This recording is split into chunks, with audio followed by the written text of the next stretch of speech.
آج نہ توقعات کے مطابق بارش ہو سکی نہ کہ قدرت کا نظام پاکستان کے حق میں رہا۔ بارش کی ایک بوند بھی نہیں پڑی، حالانکہ طوفان کا امکان ظاہر کیا جا رہا تھا۔ تمام جو موسمیات کی رپورٹ ہیں، موسم کی رپورٹ دیتی ہیں، تمام ویب سائٹ کے مطابق آج موسلا دھار بارش ہونا تھی، لیکن ایک قطرہ تک نہ بہا۔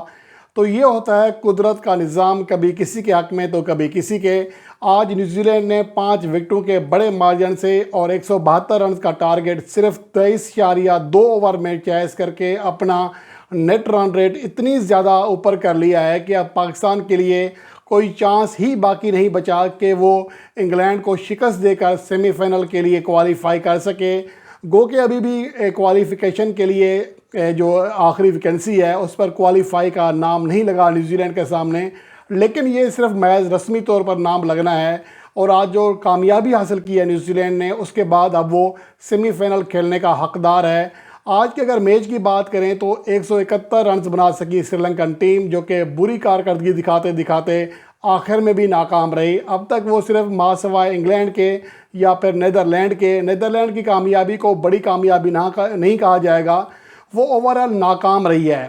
اور اس میچ میں بھی وہ بری طرح ناکام رہی۔ ان کے ٹاپ آرڈر بیٹسمین گرتے رہے۔ کوسل پریرا نے شاندار بیٹنگ ضرور کی، 22 گیندوں پر 50 مکمل کی، اپنی طرف سے کوشش کی کہ کیویز بولر کو دباؤ میں لایا جا سکے، لیکن ایسا ہو نہ سکا۔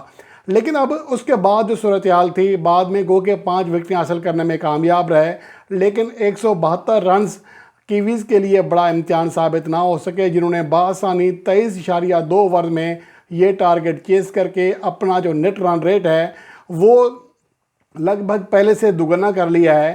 اب صورتحال کیا ہے کہ اس میچ کے بعد جو پوائنٹس ٹیبل کی صورتحال ہے، وہاں پر نیوزی لینڈ کا نیٹ رن ریٹ، ایک تو ان کے پوائنٹ 10 ہو گئے ہیں، ان کے تمام راؤنڈ میچز ختم ہو چکے ہیں، 9 میں سے 5 میچز جیتے، 4 میں شکست کھائی۔ ان کا نیٹ رن ریٹ 0.734 ہو گیا ہے، جو کہ اس سے پہلے 0.3 پلس تھا۔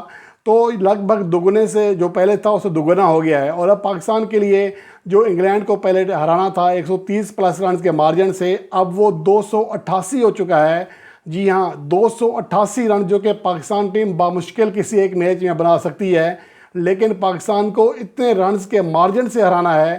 تو اب خود سوچیں، اگر پاکستان کو چیز کرنا پڑا تو کیا 300 رنز کا ٹارگٹ 15، 12، 13 اوور میں پورا کر سکے گی؟ تو ناممکن سی بات ہے۔ اب اس طرح کی امید کرنا ہی فضول ہے۔ اب عملی طور پر پاکستان ٹیم ٹورنامنٹ سے باہر ہو گئی ہے۔ آخری میچ جو کہ انگلینڈ اور پاکستان کے درمیان کھیلا جائے گا، وہ محض ایک رسمی کارروائی ہوگا۔ البتہ انگلینڈ کے لیے وہ میچ رسمی کارروائی اس لیے نہیں کہا جا سکتا کہ انہیں ابھی ICC چیمپئن ٹرافی 2025 کے لیے کوالیفائی کرنا ہے، جو ان کا کپتان جوز بٹلر جو کہ گزشتہ پریس کانفرنس میں کہہ رہے تھے کہ اب وہ آخری میچ میں یہاں سے شاندار انداز میں فاتح بن کر جائیں گے، تاکہ ٹورنامنٹ کا اختتام اچھے نوٹ پر کریں اور بھارت سے وہ اچھی یادیں لے کر جائیں، خاص طور پر آخری 2 میچز کی۔ ایک خواہش تو پوری ہو گئی، نیدرلینڈ کو 160 رنز کے بڑے مارجن سے شکست دی۔ دوسری جانب آپ دیکھنا یہ ہے کہ پاکستان کے خلاف ان کی حکمت عملی کیا رہتی ہے۔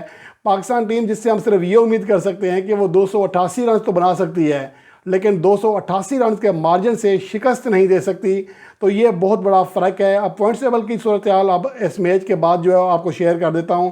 انڈیا اور پہلے نمبر پر ہے، 16 پوائنٹ ہے ان کے پاس۔ ساؤتھ افریقہ اور آسٹریلیا کے پاس 12 پوائنٹ ہیں۔ یہ تینوں ٹیمیں کوالیفائی کر چکی ہیں، جبکہ اس کے بعد نیوزی لینڈ نے آج اپنے پوائنٹ 10 کر لیے ہیں۔ پاکستان اور افغانستان 8 پوائنٹ کے حامل ہیں۔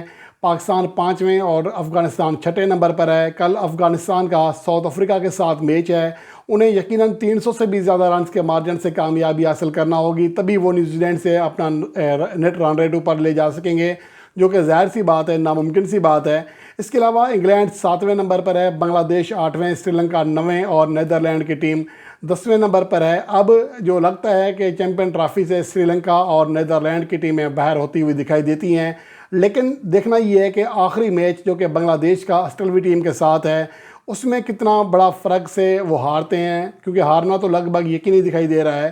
لیکن ابھی موجودہ وقت میں بنگلہ دیش کے اور سری لنکا کے پوائنٹس آئین برابر 4 ہیں، لیکن نیٹ رن ریٹ حالانکہ دونوں کا -1 سے اوپر ہے، لیکن سری لنکا کا نیٹ رن ریٹ آج مزید گر گیا ہے، جس کی وجہ سے یہ کہا جا سکتا ہے کہ اب سری لنکا کا ICC چیمپئن ٹرافی کے لیے کوالیفائی کرنا لگ بھگ ناممکن ہو چکا ہے۔ البتہ بنگلہ دیش اب کسی حد تک اپنی برتھ جو ہے کنفرم کرا لے گا۔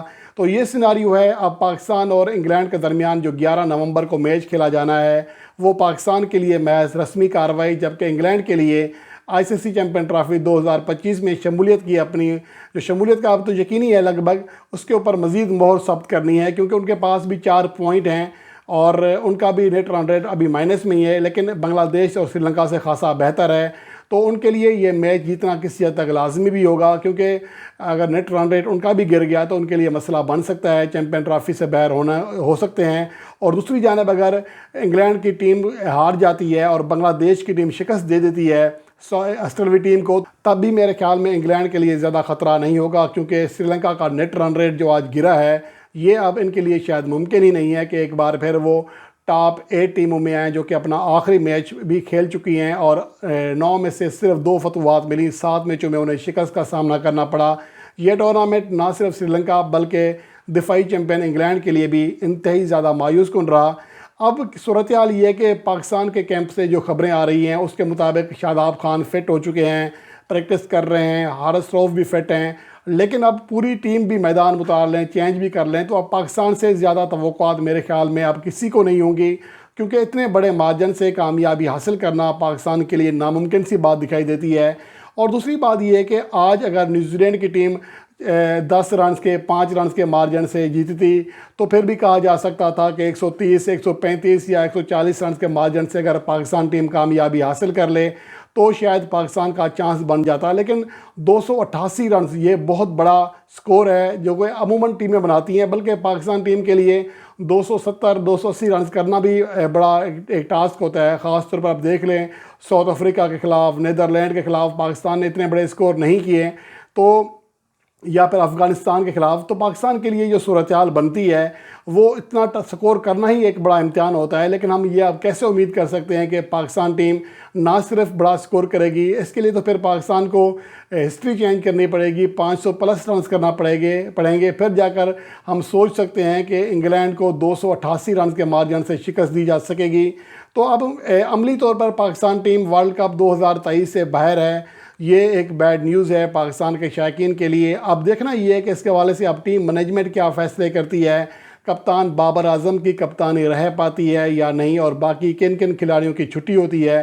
اب چھٹیوں کا جو موسم ہے ایک طرح سے آ جائے گا کھلاڑیوں کے لیے، اور پاکستان نے آگے T20 میچز کھیلنے ہیں. پاکستان کا آگے کوئی ون ڈے میچ نہیں ہے. پاکستان نے یا تو ٹیسٹ میچز کھیلنے ہیں یا T20، اور T20 ورلڈ کپ 2024 بھی اگلے سال کھیلا جائے گا ویسٹ انڈیز اور امریکہ میں، جس کے لیے کوشش کی جائے گی. اور پاکستان کا اب اگلا جو ٹاسک ہونا چاہیے وہ اپنی T20 ٹیم کو سیٹ کرنا چاہیے.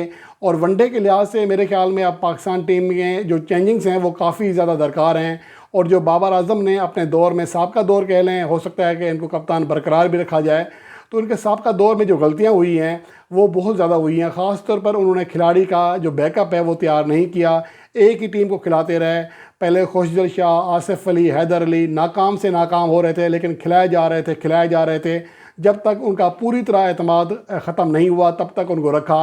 اور اس کے بعد جو صورتحال بنی، شاداب خان، اسامہ میر، محمد نواز، یہ ناکام سے ناکام تر ہوتے گئے، لیکن ان کو کھلاتے رہے، تو اس کا بہرحال نقصان ہوا ہے پاکستان کو. اور اس کنڈیشن میں جب آپ کے یہ پلیئر کو یہ یقین ہوتا ہے کہ ان کی جگہ کو کوئی خطرہ نہیں ہے، ان کی کپتان سے دوستی ہے، تو پھر وہ بھی زیادہ شاید محنت نہیں کرتا. اب اس کی مثال فخر زمان سب کے سامنے ہے. جب انہیں پتا تھا کہ انہیں ڈراپ نہیں کیا جا سکتا تو اتنی زیادہ محنت نہیں کر رہے تھے، لیکن جب انہیں ڈراپ کیا گیا تو انہوں نے اس کے لیے چیلنج سمجھا، اور جب کم بیک کیا تو دونوں اننگز آپ کے سامنے ہیں. 81 رنز بنگلہ دیش کے خلاف، 126 runs not out New Zealand کے خلاف بنا ڈالے. تو یہ سب تبھی ممکن ہوتا ہے جب کھلاڑی اپنا 100% بلکہ 110% دیتا ہے، پھر ہی ایسی کارکردگی سامنے آتی ہے. اور یہی چیز کپتان بابر اعظم کو بہت پہلے سوچ لینا چاہیے تھی.